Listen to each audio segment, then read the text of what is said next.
माघ महिन्यातील शुक्ल पक्षातील एकादशी तिथीला जया एकादशी म्हणतात. पुराणातही या एकादशीचे मोठे महत्त्व सांगितले आहे. धार्मिक ग्रंथांमध्ये असे म्हटले आहे की मृत्यूनंतर व्यक्तीला त्याच्या कर्मानुसार भूतपिशाची या अदृश्य जगात सुद्धा जगावे लागते. जया एकादशीच्या व्रताचे पालन केल्याने या आश्रित जगापासून मुक्ती मिळते असे म्हटले आहे.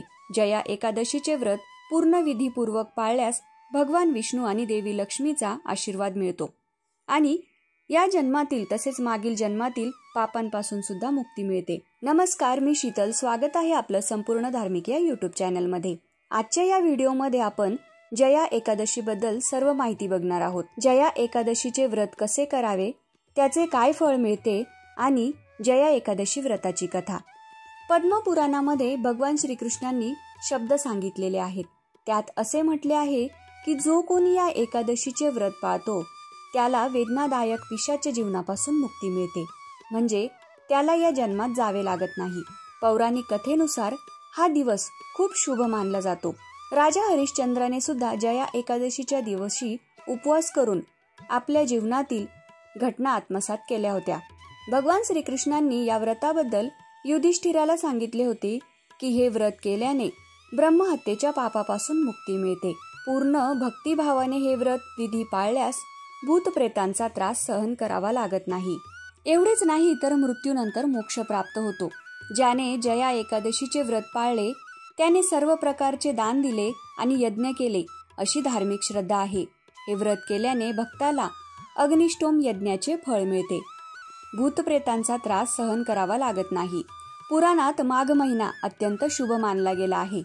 या महिन्यात स्नान, दान, व्रत यांचे फळ इतर महिन्यांपेक्षा अधिक असल्याचे सांगितले जाते. त्यामुळे या महिन्यातली शुक्ल पक्षातील एकादशी आहे तिला खूपच महत्त्व आहे. हे व्रत केल्याने मनुष्याला नीच जीवनापासून मुक्ती मिळते. तसेच जीवाच्या या जन्माची आणि मागील जन्माची सर्व पापे नष्ट होतात. एकादशी ही सर्वोत्तम तिथी आहे.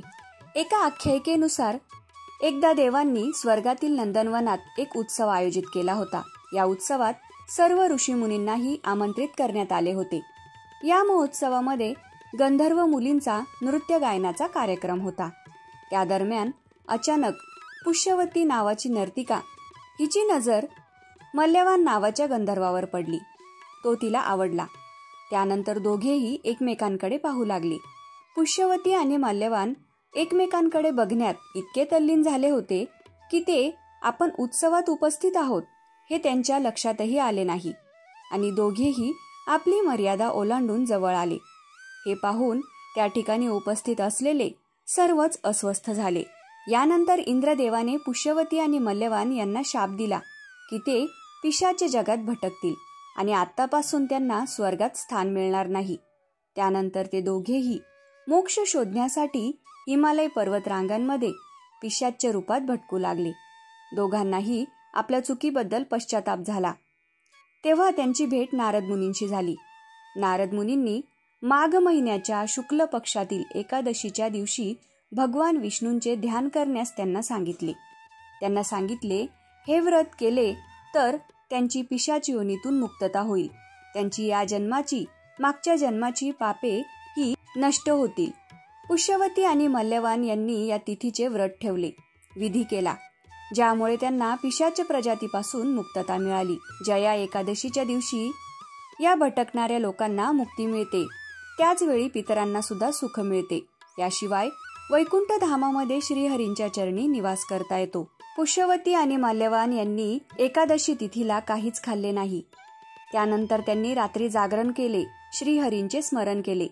त्या दोघांची भक्ती निष्ठा पाहून भगवान विष्णू प्रसन्न झाले आणि ते दोन्ही गंधर्व भूत रूपातून मुक्त झाले. त्यानंतर सर्व संकटांपासून निवारण आणि मुक्तीसाठी त्यांनी जया एकादशीचे व्रत केले. अशी ही जया एकादशी व्रताची कथा. जया एकादशीच्या दिवशी सकाळी ब्रह्ममुहूर्तावर उठून स्नान करावे, स्वच्छ कपडे परिधान करावे, तुळशीला जल अर्पण करावे. यानंतर भगवान विष्णूंची आराधना करावी. शक्य असल्यास या दिवशी उपवास करावा. उपवास नसेल तर तामसिक आहार घेऊ नये.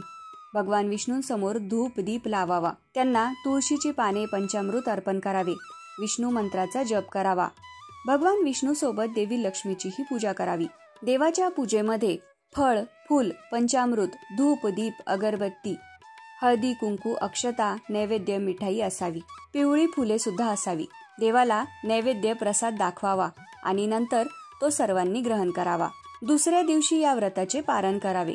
जया एकादशीचे व्रत केले तर भगवान विष्णू आणि देवी लक्ष्मीची कृपा प्राप्त होते. त्यामुळे भक्तांवर श्रीहरी विष्णूंची कृपा कायम राहते. तसेच धन संपत्तीत वाढ होते. मित्रांनो, ही माहिती तुम्हाला कशी वाटली ते कमेंट करून नक्की कळवा. धन्यवाद.